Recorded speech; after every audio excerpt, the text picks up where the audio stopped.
fangirls have redefined what the word fangirl means for me. Like, I used to feel, I have a tendency to feel like anything that is denoted as a specific gender is derogatory if it's female. Like, I just automatically assume, oh, why do I have to be a girl? Why do I have to be a woman? Why can't it just be a fan? And so fangirl automatically was dropped in terms of status and power below a fan. And the fangirls themselves have kind of reclaimed that for me. Women are starting to take back that term of, instead of being an insulting term, it's more of like, these are our things and we love them. So I identify as a fangirl because I just love my fandoms and I want to immerse myself, whether it's cosplay or writing or going to conventions. So that's why I'm a fangirl. To me, a fangirl is somebody who likes whatever it is that they're fanish about in a way that is almost, I think, like how people incorporate religion into their life. You live it, you breathe it, it's a part of your everyday life. Whether you're thinking about it, you're writing meta about it, you're reading meta about it, you write or read fan fiction, you create art, you talk to other people, but it's part of your daily practice, if you will. Being a fangirl is in many ways like a way of life. It's a religion. It's so much more than just, oh, I like that show and I have to watch it every week. It's so much more than that. I know we're called fangirls, but honestly it should just be fans. Because we love stories, we love characters, we love dynamics, fantasy. We love to, love to dream, we love to delve into all that stuff. And it's like, we are just, people that have fallen in love with characters and movies and all the above. So we are all fans. There's no definition. Oh, I love the term fangirl. I think it's really cute, and especially on Twitter, people will always say, "Oh, I'm fangirling so much," and I'll write back, "So am I." And I think it's a cute term. Yeah, no, I have no problem with it. I enjoy the term because it expresses not just what I am, but actually what happens when you are face to face with one of your favorite characters, favorite actors and actresses, and you just kind of like lose it a little bit, and you say, "Oh God, I'm fangirling all over the place." And I mean, for me, it's a wonderful term because it's a term of endearment in our community, and I think from the inside out, you see it as that.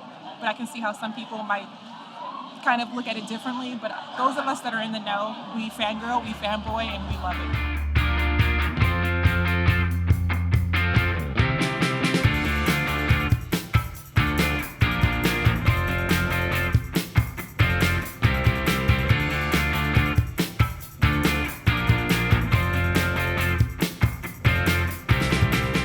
A lot of specifically women and girls are made to feel like their hobbies aren't as legitimate as other hobbies, and that's not true. And feeling like it's not legitimate means you don't talk to people about it, you don't feel comfortable enthusing with people about it.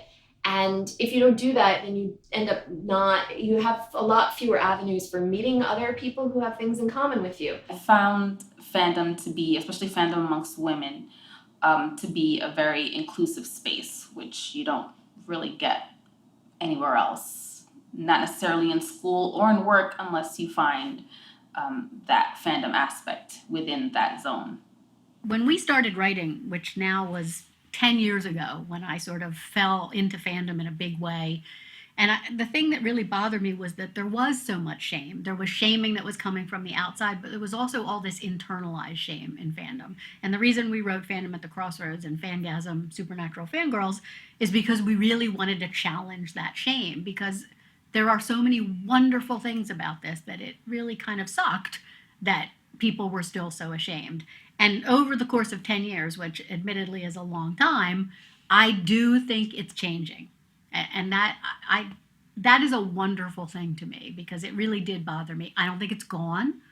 I don't think it's utopia now. I don't think it's 100% changed, but I really do think it is changing. Just even the reception that the books have gotten is surprising to me. How many people were willing to come out of the woodwork and be like, "Oh, that's a book about being a fangirl. Oh, I want that. That's me. That's a book about me." All kinds of people. And I think that's pretty wonderful. My interaction with fangirls started when I think I first was on the show. Before the show aired, one of the writers tweeted my name saying, Briana Buckmaster is going to be on the show tonight. Everybody welcome her. And it was the first introduction to just my Twitter blowing up.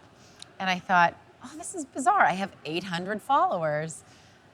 What am I going to do with it? What am I going to say to all these people? And of course, you realize quickly that a lot of them are women. And then throughout the years, in the next episode and communicating with them, you realize that they're so much like you that I find myself constantly wanting to interact with them on Twitter. I'll be at home with my child and realize I've been tweeting for about an hour because I just keep trying. What are you guys doing? What do you think of this? What happens here? What do you want to do now? I like to think that fangirls are super supportive of each other. That's been my experience, is that in a world where, you go online and there are all these trolls and there's a lot of like hostility about like women being fans of things, we've kind of come together as a group to help each other. You have to have that support system or you're alone on Twitter feeling like you're getting attacked. And so when you have your lady friends, you know that someone has your back. There's so much pushback from a lot of fanboys that the fangirls tend to stick together. We also process fandom in a different way and express ourselves in a different way. So while we may get critiqued from other areas of fandom, when we critique each other, it tends to be more, either catty or constructive. But constructive is definitely a big thing. And what I get out of fandom is a place where I always feel welcome. I've noticed a lot of the fangirls come together to support each other. And it's in the name, fangirl. You're a fan of other girls. And I hope that comes across for a few people out there, hopefully, because I think it's something that gets overlooked. You think fangirl is just for fangirling over fandoms, but I think fangirling is also fangirling over other fellow fangirls and supporting them and making sure that you're there to offer some words of advice if needed or assistance, and then just collaborating and being creative and coming up with things that, like cosplay or things that really just embody the friendship and the awesomeness, I guess, that is bonding with other girls over something that you both or you share with other people.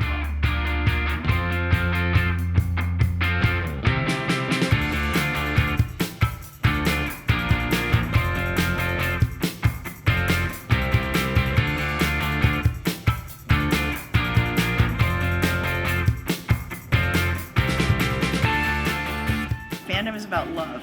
You get obsessed with a TV show or a comic book or a character or a book because you have a need in here that needs to be expressed. And it's not just about that thing. It's about you also. That's why it's fandom and you're not just a consumer paying for it. You're not just, whatever it is. It's a love. And there is a sort of reciprocal relationship because it becomes the way that you become yourself. You get involved in this thing. You get involved in it, whether you actually go out and get involved on the internet or at conventions or whatever, or just in your own mind. It helps you to become who you're going to become. That's why I think it's parallel to coming out. I mean, when you come out as a fangirl, it's like coming out as gay or bisexual. It's like coming out as kinky, where it's like, you realize you have this intense need for something that the other people in your life maybe don't understand.